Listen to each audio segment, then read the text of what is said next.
सब ठीक होंगे। तो आज हमारी वर्चुअल असिस्टेंट की सेकंड क्लास है जिसमें हम डिटेल से प्रोडक्ट हंटिंग के बारे में पढ़ेंगे। लेकिन प्रोडक्ट हंटिंग को पढ़ने से पहले मैं आपको फ़र्स्ट क्लास का थोड़ा सा रिव्यू दे देती हूँ ताकि आपके माइंड में एक कंप्लीट इमेज बन जाए। जी, तो हमने सबसे पहले कल डिस्कस किया था कि कॉमर्स और ई कॉमर्स क्या होता है। ई कॉमर्स तो बेसिकली कहते हैं तजारत को, जो कि हमारी ख़रीद और फ़रोख्त होती है तजारत बिज़नेस में। लेकिन ई कॉमर्स में एक थोड़ा सा डिफरेंस हमने ये पढ़ा था कि ई कॉमर्स भी तजारत को ही कहते हैं, लेकिन जो इंटरनेट की हेल्प से हो रही होती है, मतलब ऑनलाइन बिज़नेस जिसमें हम इंटरनेट के थ्रू चीज़ों को ले रहे होते हैं और चीज़ों को बेच रहे होते हैं। इन शॉर्ट ई कॉमर्स कहते हैं ऑनलाइन बिजनेस को जिसमें हम इंटरनेट के थ्रू चीज़ों को ख़रीदते हैं और बेचते हैं। फिर हमने ई कॉमर्स की 3 टाइप्स को पढ़ा था, which is business to business, business to consumer and consumer to consumer. उसके बाद हम आगे देखें तो हमने अमेज़ॉन के बारे में आइडिया लिया था कि Amazon world's number 1 online business market platform है जिसमें बहुत से लोग बिज़नेस कर रहे होते हैं। ऑनलाइन बिज़नेस पे चीज़ों को बेच रहे होते हैं और ख़रीद रहे। बहुत से कस्टमर्स ऐसे होते हैं जो अमेज़ॉन से चीज़ों को ख़रीद भी रहे होते हैं। अमेज़ॉन को हमने इसीलिए डिस्कस किया था क्योंकि हम अपनी सर्विसेज अमेज़ॉन में परफॉर्म करेंगे, अमेज़ॉन को देंगे अपनी सर्विसेज, यानी कि वहाँ के जो बिज़नेस कर रहे होंगे उनके सेलर अकाउंट्स में हम जितनी भी हेल्प होगी हम वहाँ पर अपनी सर्विसेज देकर करेंगे। उसके बाद हमने पढ़ा था कि वर्चुअल असिस्टेंट को, जिसमें हमने ये समझा था कि वर्चुअल असिस्टेंट एक ऐसा बंदा होता है जो रिमोट एरियाज से अमेज़ॉन या उसकी तरह के जो जितने भी दूसरे प्लेटफॉर्म्स हैं, जस्ट लाइक ईबे, दराज.com, अलीबाबा और इस जैसे और भी बहुत से प्लेटफॉर्म्स हैं जो उनके बिज़नेस अकाउंट्स को ये मैनेज करता है और अपनी सर्विसेज परफॉर्म करता है। फिर हमने वो तमाम सर्विसेज को डिस्कस किया था जो एक वर्चुअल असिस्टेंट अमेज़ॉन में परफॉर्म कर रहा होता है। हमने वो तमाम ये जो आपको लिस्ट नज़र आ रही है, पूरी लिस्ट हमने अपनी फ़र्स्ट वीडियो में की थी डिस्कस। और अगर किसी ने फ़र्स्ट वीडियो नहीं देखी वो कंप्लीट वीडियो देख लें जिसमें मैंने डिटेल से सब कुछ बताया हुआ है। और उसके बाद जब आप वीडियो देख लेंगे तो आपको आइडिया हो जाएगा आज की क्लास के बारे में। आज हम सबसे पहली सर्विस डिस्कस करने वाले हैं जो कि प्रोडक्ट हंटिंग है।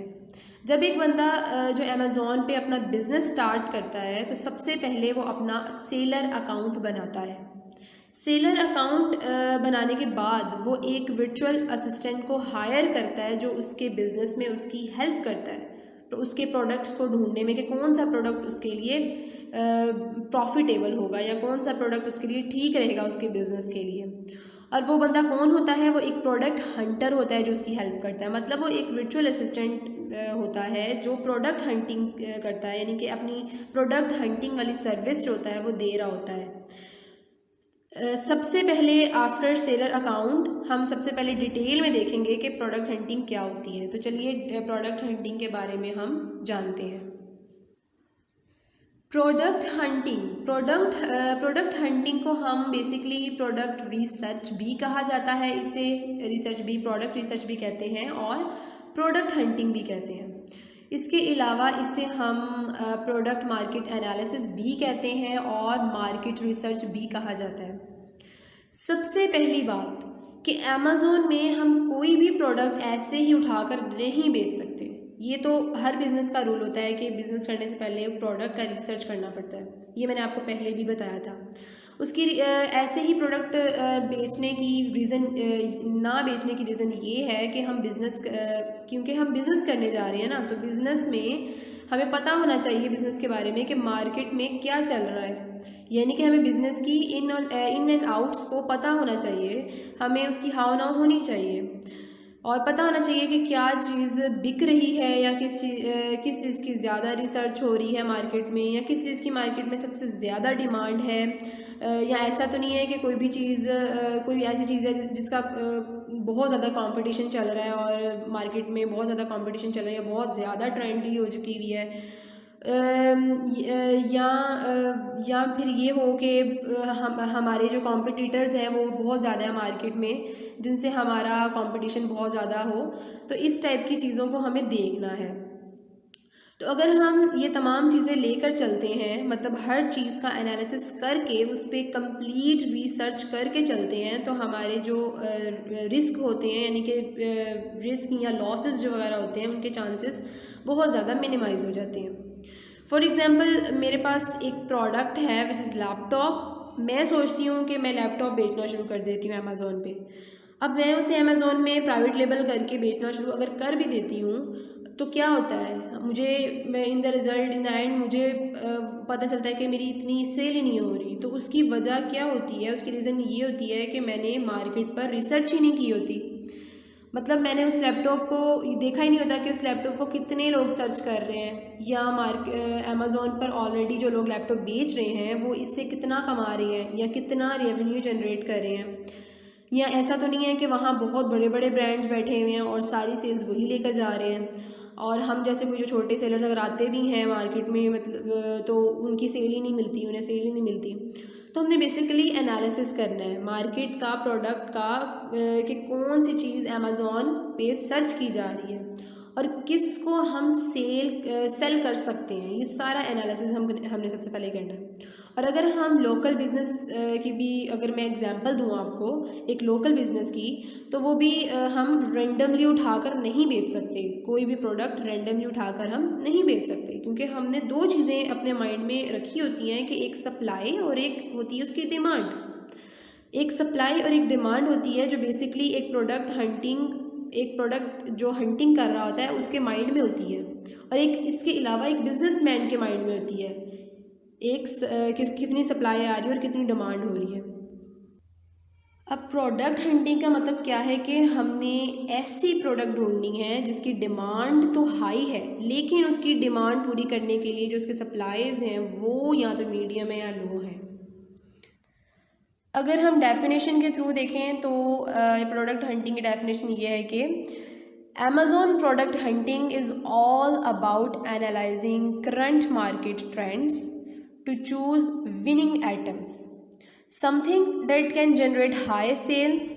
The idea is to search for product that you can get for cheap and yet sell for competitive prices with a good profit margin in returns. इसका मतलब क्या है? इसका मतलब ये है कि आपने अमेज़ॉन की मार्केट का एनालिसिस करना है, विनिंग आइटम्स को चूज़ करना है, मतलब ऐसी चीज़ जो हाई सेल जनरेट कर सके और आपको हाई प्रॉफिट दे सके, और आप ऐसी चीज़ का एनालिसिस करें जो मार्केट का रिसर्च करें। यानी कि फॉर एग्ज़ाम्पल हमारे पास क्या होता है, यहाँ पर एक लैपटॉप है जिस पर हमने कंप्लीट रिसर्च की होती है, उसका कंप्लीट एनालिसिस किया होता है। तो ऐसी चीज़ का एनालिसिस करके या मार्केट का रिसर्च करके या प्रोडक्ट का रिसर्च करके ऐसी प्रोडक्ट सिलेक्ट करें जिसको हम चीप प्राइस पर ले लेते हैं। कहाँ से लेते हैं हम चीप प्राइस पर? हम मैन्युफैक्चरिंग कंपनी से लेते हैं उस प्रोडक्ट को चीपेस्ट प्राइस पर, बल्क में, और फिर उस पर अपना लोगो लगा लेते हैं। वहाँ पर अपना लोगो लगाकर, जिसको मैंने अभी पहले जो वर्ड यूज़ किया था प्राइवेट लेबल का, तो प्राइवेट लेबल बेसिकली यही होता है कि अपना लोगो हम लगा लेते हैं उस प्रोडक्ट पर जो हमने चीप प्राइस पर मैन्युफैक्चरिंग कंपनी से ली होती है, फिर उसको मार्केट प्राइस पर बेचना शुरू कर देते हैं। तो ये प्रोसेस हमारा बेसिकली प्रोडक्ट हंटिंग कहलाता है। इसी को हम प्रोडक्ट हंटिंग कहते हैं। तो मुझे उम्मीद है कि आपको प्रोडक्ट हंटिंग के बारे में समझ आ गई होगी। तो अगर मैं बहुत छोटी सी डेफिनेशन में आपको समझाऊँ, बहुत छोटे से वर्ड्स में आपको, थोड़े से वर्ड्स में आपको समझाऊँ, तो ये हम ऐसे कह सकते हैं कि हमने एक ऐसा प्रोडक्ट सिलेक्ट किया है जिसकी डिमांड बहुत ज़्यादा है मार्केट में, और जिसकी सेल जो है हमारे पास वो मार्केट के लिहाज से है। मतलब कि देखें, जैसे हमने कोई प्रोडक्ट लिया है बल्क में, एक मैन्युफैक्चरिंग कंपनी से हमने बल्क में प्रोडक्ट उठा लिया है। अब उस प्रोडक्ट जो हमने चीप प्राइस पर लिया है प्रोडक्ट, उस पर हम अपना लोगो लगा देंगे, अपना हम उस पर टैग वगैरह लगा देंगे, अपनी रैपरिंग कर लेंगे। उसके बाद हम उसको मार्केट लेवल की प्राइस पर सेल करना स्टार्ट कर देंगे। तो ये क्या होगा, इससे हमारा प्रॉफिट मार्जिन बढ़ जाएगा, यानी कि हमें प्रॉफिट ज़्यादा मिल रहा है। तो इस तरह की जो हम रिसर्च करते हैं, एनालिसिस करते हैं, इसी को हम बेसिकली प्रोडक्ट हंटिंग कहते हैं। नेक्स्ट स्लाइड में हम देखते हैं कि how to do product hunting. Product hunting हम कैसे कर सकते हैं। Basically there are many tools in the market that we use to get the estimated data of a niche to analyze its worth. Like हमारे पास यहाँ एक word use किया गया है नीच का। इसका मतलब ये है कि अगर मैं एक प्रोडक्ट लेती हूँ तो मैं इसमें देखूँगी कि कितने बंदे हैं जो अमेज़ॉन पे वही प्रोडक्ट बेच रहे हैं। फॉर एग्ज़ाम्पल मैं अमेज़ॉन पे जाती हूँ और आइसक्रीम स्कूप सर्च करती हूँ, तो मैं ये देखूँगी कि कितने लोग हैं उसको बेचने वाले, यानी कि कितने लोग उसको बेच रहे हैं और उसकी प्राइस कितनी है, उसका कितना रेवेन्यू जनरेट कर रहे हैं और उनके रिव्यूज़ कितने आ रहे हैं, उनका फीडबैक कैसा चल रहा है, या मंथली उनकी कितनी सेल्स आ रही है। इसके अलावा यहाँ पाकिस्तान में उसका रैंक क्या चल रहा है। तो ये सब कुछ जो हम ये करेंगे, ये बेसिकली हम टूल्स की मदद से करेंगे। तो ये टूल्स जो होते हैं वो कौन कौन से होते हैं। सबसे पहला टूल यहाँ पर मैंने लिखा हुआ है, जो सबसे ज़्यादा डिमांडिंग होता है, जो सबसे ज़्यादा लोग यूज़ करते हैं, वो है जंगल स्क्वाड। जंगल स्क्वाड सबसे ज़्यादा यूज़ होने वाला टूल है। उसके बाद हीलियम 10 बहुत ज़्यादा यूज़ होता है प्रोडक्ट हंटिंग के लिए। और ई ग्रो भी बहुत ज़्यादा यूज़ होता है, लेकिन ये अभी इतना नहीं हम करेंगे। लेकिन जो सबसे ज़्यादा जिस पे फोकस करेंगे वो है जंगल स्क्वाड और हीलियम 10। इसके अलावा बहुत से और दूसरे भी टूल्स हैं जो यूज़ होते हैं प्रोडक्ट हंटिंग के लिए, लेकिन प्रॉब्लम ये है कि उन टूल्स से एक्यूरेट डाटा हमें पता नहीं चलता, एक्यूरेट रिसर्च हमारी नहीं हो पाती। तो जो सबसे ज़्यादा बेटर, यानी कि 80 to 90% जो एक्यूरेट हमें डाटा मिलता है वो जंगल स्क्वाड, हीलियम 10 और ई ग्रो से मिलता है, जिससे हमें मार्केट में जो प्रोडक्ट होती है उसकी वर्थ का हमें पता चलता है। इसके बाद हम देखेंगे कि प्रोडक्ट्स टू अवॉइड, कि हमें कौन सी ऐसी प्रोडक्ट्स हैं जिनसे हमें अवॉइड करना चाहिए, जो हमें प्रोडक्ट बिज़नेस के लिए नहीं सिलेक्ट करनी चाहिए। यानी कि प्रोडक्ट हंटिंग जो कर रहा होता है उसको चाहिए कि वो इन चीज़ों से अवॉइड करे, अपने क्लाइंट को ये प्रोडक्ट ना सजेस्ट करे। तो वो कौन कौन सी प्रोडक्ट होनी चाहिए। सबसे पहले हम देखेंगे over size product. Over size product में क्या होता है कि बहुत ज़्यादा बड़ी साइज़ की प्रोडक्ट्स से आपको अवॉइड करना चाहिए। मतलब ऐसी प्रोडक्ट ना हो जो बहुत एक्स्ट्रा साइज़ की हो, बिकॉज शिपमेंट में बहुत ज़्यादा प्रॉब्लम आ जाती है। ओवर साइज़ नहीं दी जा सकती, होती हैं, बट आप अवॉइड करें उन चीज़ों से, ओवर साइज़ प्रोडक्ट से। Number 2, easily breakable. ऐसे भी प्रोडक्ट ना हो अब जो बहुत जल्दी टूट जाएं, यानी कि जो ग्लास प्रोडक्ट्स टाइप हों, वो उन प्रोडक्ट से भी आप ज़रा अवॉइड करें जो टूट जाती हैं, क्योंकि ड्यूरिंग द शिपमेंट जो ग्लास टाइप प्रोडक्ट्स होती हैं वो टूट जाती हैं।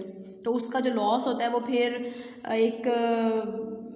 जो आपका क्लाइंट होगा उसको भरना पड़ेगा, और फिर आपका जो कस्टमर्स होंगे वो भी ऑब्वियसली जो आपके कस्टमर्स होंगे वो अगर वो उनको टूटी हुई प्रोडक्ट मिलेगी तो वो आपको बैड रिव्यू देंगे, आपको बैड रिव्यू के साथ फीडबैक बैड देंगे। तो उससे बचने के लिए, उस नेगेटिविटी से बचने के लिए आपको ब्रेकेबल जो प्रोडक्ट होते हैं उनसे भी अवॉइड करना चाहिए। नंबर 3 पर आ जाता है hazmat, which can catch fire easily. Hazmat product ऐसी होती हैं जो जल्दी आग को पकड़ लेती हैं, आग कैच कर लेती हैं। वो भी ना हो, मतलब जो प्रोडक्ट लिक्विड फॉर्म में, जिस तरह एक नेल पॉलिश हो गई, इस तरह की जो प्रोडक्ट होती हैं वो ना हो, उनसे भी आप अवॉइड करें, उससे भी ख़तरा हो सकता है।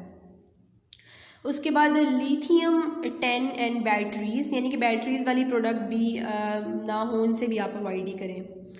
उसके बाद आता है मल्टीपल वेरिएशंस, मतलब ऐसी प्रोडक्ट भी ना हो जिसमें बहुत ज़्यादा ऑप्शंस हों। जैसे एक शर्ट है जिसमें हम स्मॉल साइज़, एक्स्ट्रा लार्ज या एक्स्ट्रा लार्ज या मीडियम, मतलब इस तरह के जो ऑप्शंस आ जाते हैं, डबल एक्सल, इस टाइप के जो ऑप्शंस आ जाते हैं, वो वाली प्रोडक्ट भी ना हो, क्योंकि लोगों को अपना साइज़ तो पता नहीं होता और वो ऑर्डर कर लेते हैं और जब प्रोडक्ट देखते हैं तो फिर उनकी एक्सपेक्टेशंस के मुताबिक वो आता नहीं है और फिर वो गलत फीडबैक देते हैं, गलत रिव्यू दे देते हैं। तो फिर इस टाइप की वेरिएशंस वाली प्रोडक्ट भी आप ना लें तो बेटर है। नेक्स्ट हम पढ़ेंगे कीवर्ड को।